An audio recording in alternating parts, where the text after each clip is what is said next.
esôfago ele vai ter 3 ou 4 constrições, porque duas das constrições elas são uma bem junta da outra. A primeira constrição, ela é a constrição cervical aqui em cima, que é onde está o músculo constrictor inferior da faringe, e pode ser chamada também de esôfago, esfíncter esofágico superior, mais ou menos nessa região.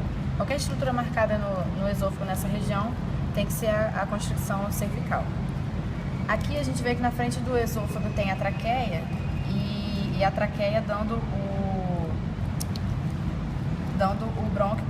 os brônquios principais. Nessa região é que eu falei que vão ter 2 constrições que vão se unificar, que é a constrição broncoaórtica ou constrição torácica, que é onde está tanto vai passar a aorta aqui, quanto o brônquio principal esquerdo. Descendo, mais ou menos nessa região, a gente tem a constrição diafragmática, onde tem o esfíncter esofágico inferior. É mais ou menos nessa região também que vai ter por dentro a linha Z, abrindo o esôfago. Tá? Aqui, mesma coisa, o esôfago dando aqui no estômago, que é a parte dilatada do tubo digestório. O estômago ele tem uma forma meio de J, assim, e abrindo ele tem aquela linha Z que eu falei. Não está bem demarcada aqui, mas qualquer estrutura marcada nessa região com vários alfinetes assim, seria a linha Z. O que é a linha Z? É a transição da túnica mucosa do esôfago para mucosa do estômago. Aqui no estômago a gente também vê as pregas gástricas, bem marcadas aqui. Então se marcar aqui, prega gástrica. Aqui, nesse meio aqui, é a avenida ou via ou canal gástrico, que é um caminho por onde seguiriam o alimento durante a digestão. As regiões do esôfago agora.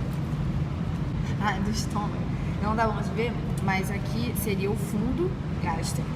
Essa parte dilatada aqui em cima. Aqui tá melhor pra ver.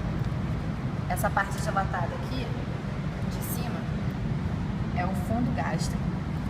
Entre o fundo e o esôfago tem a incisura cárdica ou ângulo de Rich, aqui, bem marcado aqui.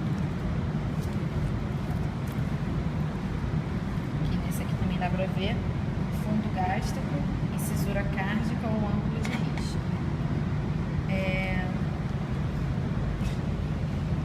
Aqui nessa peça aqui que tá fechada, dá pra marcar o osteocárdio, que seria uma pinça enfiada aqui, não tem como confundir, só com a pinça enfiada seria o osteocárdio.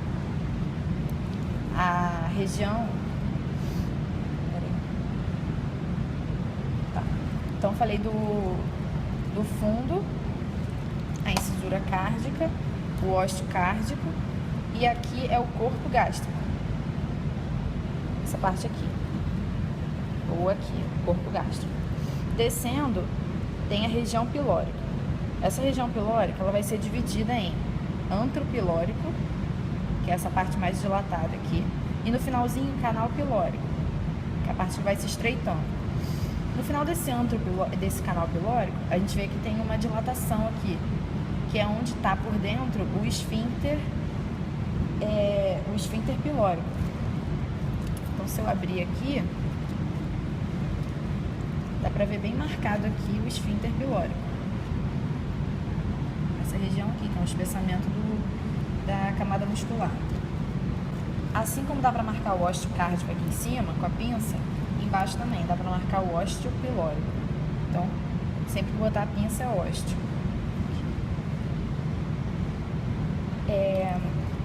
Além dessas regiões que eu falei, o estômago vai ter a curvatura maior e a curvatura menor. Aqui no fim da curvatura menor, onde faz a transição com o esfíncter, se chama incisura angular. Então, se marcar aqui, incisura angular. Aí, peça de duodeno eu não achei muito boa. Achei a peça... Porque assim, o ideal era mostrar as partes do duodeno. Aqui nessa outra peça, mesma coisa. Essa parte final, a parte dilatada, o esfíncter pilórico. E descendo, o estômago vai dar no duodeno. Essa peça aqui não dá pra ver as partes do duodeno, mas tá vendo essa elevaçãozinha aqui? É a papila maior, papila duodenal maior. Essa papila, ela fica na parte descendente do duodeno.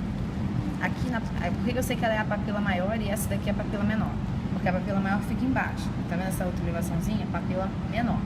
Essa papila menor é onde vai desembocar o ducto pancreático acessório. E aqui na papila maior é onde desemboca a ampola hepatopancreática, que é a ampola de Vater. Então eu sei que essa é a parte descendente.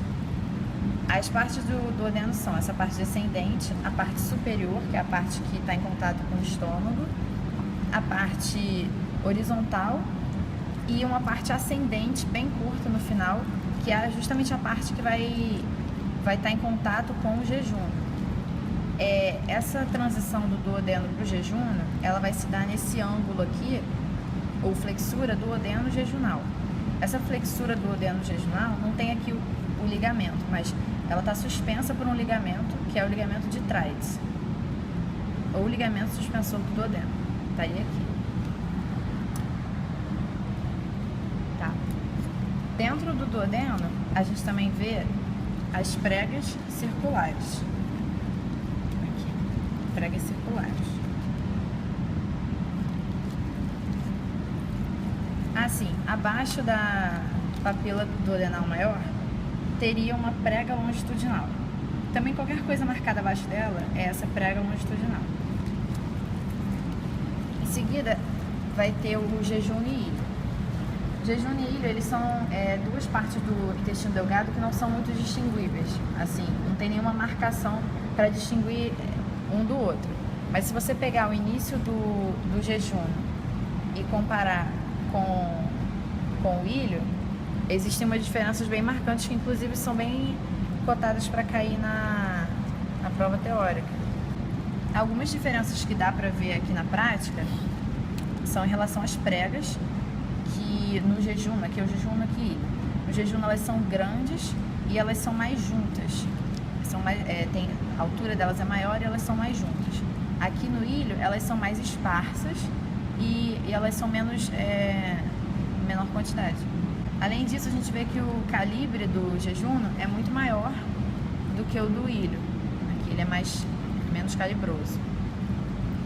Existem outras diferenças que não dá para evidenciar muito na prática, como em relação às arcadas arteriais, em relação aos nódulos linfáticos, mas aí é só para teórica mesmo.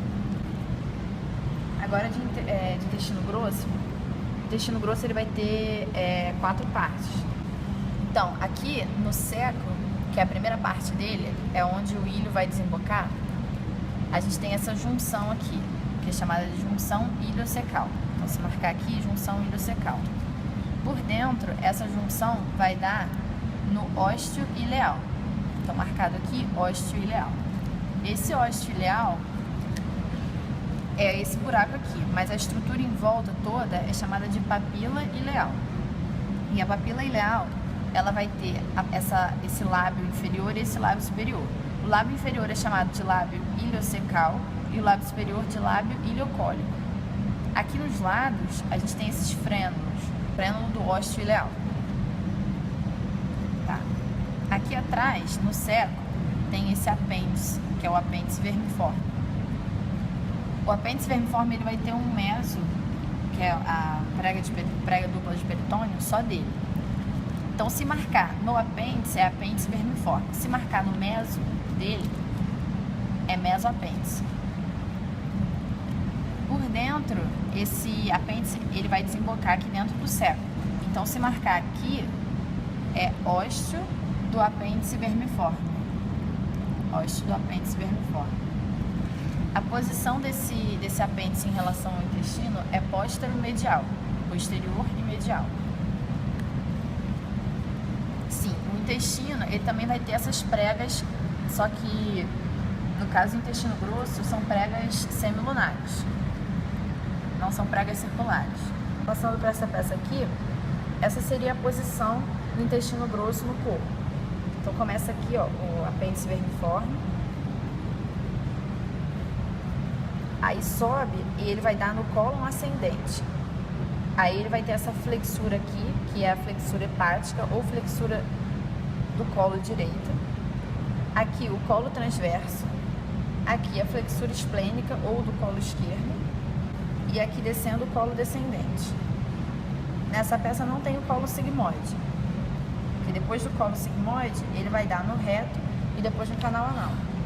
O intestino grosso ele vai ter saculações ou áustros. Essas saculações são difíceis de marcar nessa peça aqui, mas tem peça de abdômen que tá mais marcada. E no Atlas também tá bem fácil de ver. São as ondulações que ele tem. Essas ondulações, elas são causadas pelas tênias do intestino. Essas tênias estariam aqui, mais ou menos aqui e por dentro. São as tênias livre, mesocólica e omental. Aí por que elas vão causar essas oscilações? Porque elas são mais curtas do que o próprio intestino, então elas meio que repuxam, formando esses áustros ou saculações. Essas tênias são espessamentos da musculatura do intestino. Nessa peça aqui não dá pra ver direito, mas essa aqui seria a tênia livre e aqui em cima seria a tênia omental. Nessa parte aqui, mas não dá pra ver nessa peça. No intestino grosso também tem uma coisa que torna também muito fácil de diferenciar do intestino delgado, que são os apêndices epiploicos. São esses nódulos aqui de gordura, bem característicos. Em relação a peritônio, não dá pra ver muito nessas peças que eu peguei aqui, porque precisaria da peça de abdômen. Mas assim, o que dá pra marcar é, por exemplo, se você tem a peça do abdômen com o estômago assim, uma pinça atrás do estômago seria bolsa mental. Aqui na região em que o estômago já dá o duodeno, e teria o ligamento hepatoduodenal saindo, atrás desse ligamento hepatoduodenal, se tivesse uma pinça, aí já seria forame omental.